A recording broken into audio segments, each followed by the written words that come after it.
Et l'arrière-fond aussi, dès que la perte de l'appui du dos, elle se faisait, pareil, ça se manifestait par une forte angoisse. D'accord. On retrouvait un tonus pneumatique aussi, donc Ouais. le fait d'avoir du coup un gonflement au niveau des poumons et jamais d'expiration en fait. D'accord. On est tout le temps en inspiration. Elle reste pour en tension. Voilà, Ouais. en tension constante en fait. Pour tenir bien Pour droite. tenir, voilà, Hein, pour c'est ça, tenir. pour pas s'effondrer. Pour pas s'effondrer, En fait, on voilà. pourrait croire elle s'effondre pas, elle se tient bien Non, droite, du tout. mais c'est Mais le c'est pour tonus contrer. pneumatique. Voilà, Ouais. c'est On vraiment peut voir pour chez les contrer. bébés aussi qui tiennent très Voilà. droit et qui se détendent pas. Ah Et ouais. c'était justement intéressant de se rendre compte que des choses qu'on peut retrouver chez des tout petits, ou même des fois dans certaines manifestations d'autisme aussi, qu'on pouvait vraiment le retrouver en gériatrie aussi. Sans qu'il y ait de troubles. Sans qu'il y ait de troubles associés.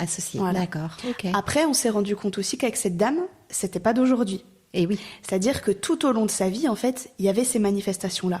Que ça venait de son enfance aussi. Et que tout se jouait au niveau des pieds.